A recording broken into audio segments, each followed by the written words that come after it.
ഇത് മാസ് മോട്ടോഴ്സിൽ നമ്മൾ Honda ആക്റ്റീവോ 125 BS6 model വണ്ടി നമ്മൾ ജനറൽ സർവീസായിട്ട് വർക്കിന് ആയിട്ടുണ്ട്. ജനറൽ സർവീസ് അതേപോലെ തന്നെ എഞ്ചിൻ ഓയിൽ നമ്മൾ മാറ്റുന്നുണ്ട്. പിന്നെ ഫുൾ ചെക്കപ്പായിട്ട് നമ്മൾ നോക്കണം കേട്ടോ. അപ്പോൾ അതിൻ്റെ ബാക്ക് ബ്രേക്കിൻ്റെ ഭാഗം കൂടി നമ്മൾ ചെക്ക് ചെയ്യാൻ വേണ്ടി വെച്ചിട്ടുണ്ട്.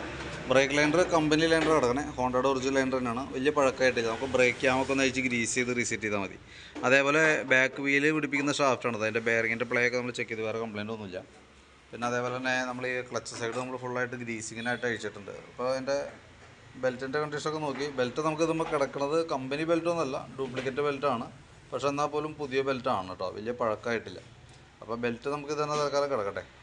കൂടുതൽ പൊട്ടലോ എന്തെങ്കിലും തുടങ്ങിയിട്ട് മാറ്റിയാൽ മതി. നിലവിൽ വേറെ കംപ്ലയിൻ്റ് ഒന്നുമില്ല. കിടക്കുന്നത് ഒറിജിനൽ അല്ല കേട്ടോ. പിന്നെ അതേപോലെ തന്നെ ക്ലച്ചിൻ്റെ ഭാഗം നമ്മൾ അയച്ചിട്ടുണ്ട്, ഫുള്ള് ക്ലീൻ ചെയ്ത് എയറടിച്ച് ക്ലീനാക്കി റീസെറ്റ് ചെയ്യുന്നുണ്ട്. നിലവിൽ ഓയിൽ ലീക്ക് കാര്യങ്ങളൊന്നുമില്ല. പിന്നെ അതിൻ്റെ വേരിയേറ്റർ ബോഡി ബോസ് ഡ്രൈവർ റോളറൊക്കെ നമ്മൾ ചെക്ക് ചെയ്ത് വേറെ കംപ്ലയിൻ്റ് ഒന്നുമില്ല. ക്ലച്ച് യൂണിറ്റൊക്കെ നോക്കുമ്പോൾ അതിൻ്റെ ഉള്ളിലൊക്കെ അത്യാവശ്യം തുരുമ്പ് കാര്യങ്ങൾ തുടങ്ങിയിട്ടുണ്ട്. അപ്പോൾ അതൊന്ന് ഫുള്ളായിട്ട് അയച്ച് ഗ്രീസ് ചെയ്ത് റീസെറ്റ് ആക്കുന്നുണ്ട് കേട്ടോ. കിക്കർ വീലൊക്കെ ഒന്ന് അയച്ച് ഗ്രീസ് ചെയ്യുന്നുണ്ട്. എഞ്ചിൻ ഓയിൽ മാറ്റുന്നുണ്ട്. പിന്നെ എഞ്ചിൻ ഹെഡിൻ്റെ ഭാഗത്തേക്ക് വരുമ്പോൾ ഇവിടെ ഓയിൽ ലീക്ക് നല്ല രീതിയിലുണ്ട്. അതിൻ്റെ ഉള്ളിലായതുകൊണ്ട് തന്നെ നമുക്ക് പുറമേ നിന്ന് കാണാൻ പറ്റില്ല. അത് അഴിച്ച് നമ്മളതിൻ്റെ ഗ്യാസ്കറ്റ് അതിൻ്റെ മൗണ്ട് റബ്ബറും കൂടി മാറ്റി റീസെറ്റ് ചെയ്യുക. ഈ രണ്ട് ബോൾട്ടിൻ്റെ ഉള്ളിൽ ഒളിച്ചിൽ പോലെ റബ്ബർ തന്നെയുണ്ട്. പിന്നെ കവറിൻ്റെ ഗ്യാസ്കറ്റ് ഇത് രണ്ടും മാറ്റിയിട്ടേക്കാം. അപ്പോൾ ആ പ്രോബ്ലം അവിടെ തീർന്നോളൂ. കാരണം നമുക്ക് അതിൻ്റെ ഉള്ളിലായതുകൊണ്ടൊക്കെ പ്രത്യക്ഷത്തിൽ നമ്മുടെ കണ്ണിൽ പെടുമ്പോഴത്തേക്കും ഓൾറെഡി നല്ല ലീക്ക് ആയിട്ടുണ്ടാവും.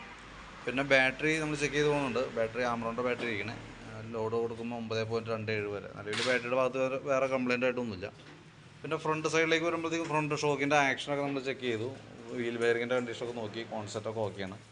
നമുക്ക് ഈ ടയറിൻ്റെ ഫ്രണ്ട് ടയറിൻ്റെ ഈ സൈഡ് ഒരല്പം തേയ്മാനം കൂടുതലായിട്ട് വന്നിട്ടുണ്ട് റൈറ്റ് സൈഡിൽ. നമുക്ക് ഈ പാറ്റേൺ ഇങ്ങനത്തെ പാറ്റേൺ യൂസ് ചെയ്യാതിരിക്കുന്നതാണ് ബെറ്റർ കേട്ടോ. കാരണം എന്ന് വെച്ചാൽ നമുക്ക് ഇതായി ഫ്രണ്ടിൽ കിടക്കണായാലും ബാക്കിലായാലും പാറ്റേൺ നമുക്ക് അത്ര പെർഫെക്റ്റ് ആയിട്ടുള്ള ഐറ്റം അല്ല. നമുക്ക് ആ ടയർ യൂസ് ചെയ്ത് തന്നെ കേട്ടോ.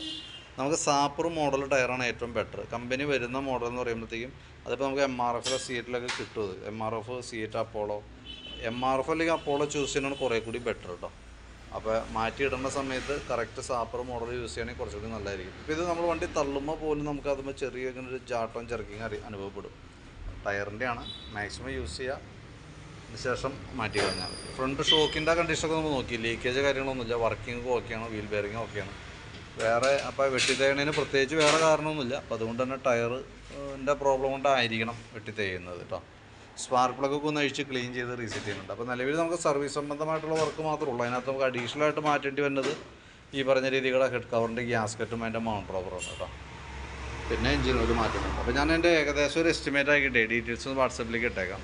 നമുക്ക് ഒരു 2 മണിക്കുള്ളിലൊക്കെ വർക്ക് കംപ്ലീറ്റ് ആവുമെന്ന് വിചാരിക്കണം. അപ്പോൾ ഞാൻ വർക്ക് കംപ്ലീറ്റ് ആയിരിക്കുമ്പോൾ എന്തെങ്കിലും കോൺടാക്ട് ചെയ്തോളൂ കേട്ടോ.